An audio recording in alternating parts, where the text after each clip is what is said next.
Shalom everyone, Ate Ai once again. For today's video, we are going to learn Hebrew suffixes. Suffixes serve many purposes in Hebrew. Number 1, to indicate gender and numbers. Number 2, to indicate directionality. Number 3, to indicate position. Number 4, to conjugate verbs. Number 5, to form construct state. And number 6, to form derivatives. This time, we will focus on those pronominal suffixes to indicate directionality. Guys, here are the suffixes that indicate the pronoun of the person involved. So, when we are talking about ourselves, we end with the suffix yud, which can be pronounced e or ye. When we are talking directly to someone who is male, we end with the suffix ha. But if we are talking directly to someone who is female, we end with the suffix ah. When we are talking about somebody else who is male, we end with the suffix o, ve, and u.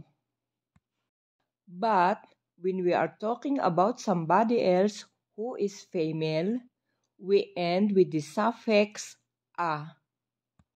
Now, if we are talking about ourselves, means us, we end with the suffix nu.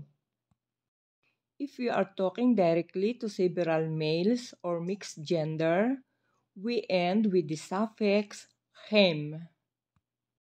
When we are talking directly to several females, we end with the suffix hen. When we are talking about several males or mixed gender, we end with the suffix hem.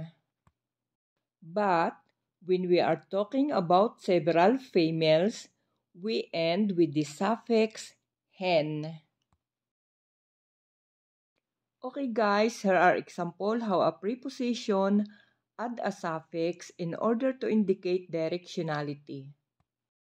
Preposition le plus pronominal suffix ka. Suffix ka is addressing to masculine singular. Directionality, likha, means to you. Okay, let's use likha in a sentence. Ani agid likha mashiho. Likha means to you, you are talking directly to someone who is male. Okay, another example. Preposition le plus pronominal suffix ak. Suffix ak is addressing to female singular. Directionality lah means to you. You are talking directly to female singular. Okay, let's use lah in a sentence. Ani agid lah mashiho. Okay guys, here are 9 prepositions that use suffixes for directionality. Le, that means to, for, and at. El, that means to, towards, and into. Al, that means on, upon, about, and regarding. Be, that means in or by. Im, that means with. Etzel, that means at or in the position of. Mi, that means from, of, than, and compared to. Bisvil means for or for the sake of. And the last one, et. Et is a marker of definite direct objects. Now, Take a look preposition le, how it uses directionality suffixes. Preposition le plus suffix should or e becomes li. That means to me. Le plus suffix ha becomes lekha. That means to you when you are talking directly to a male person. Le plus suffix ak becomes lak. That means to you when you are talking directly to a female person.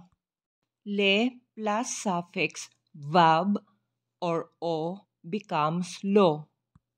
That means to him when you are talking about a male person. Le plus suffix a becomes la. That means to her when you are talking about female person. Le plus suffix nu becomes lanu. That means to us. Le plus suffix chem becomes lachem. That means to you. When you are talking directly to several males or mixed gender. Le plus suffix hen becomes lakhen.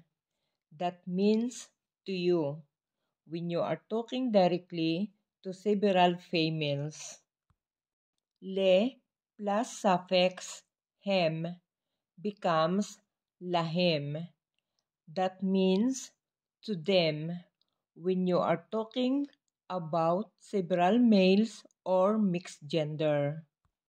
Le plus suffix hen becomes lahen. That means to them when you are talking about several females. Okay guys, here are simple sentences using li, lika, lak, lo, la, lano, lakhem, lakhen, lahem, and lahen.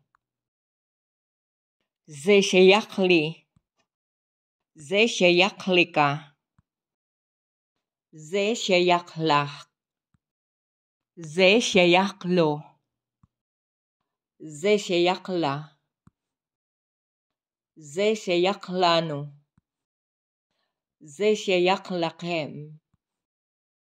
זה שייך לכן. זה שייך להם. זה שייך להן. Okay guys, that's all for today's video. Don't forget to like, share, comment, and subscribe.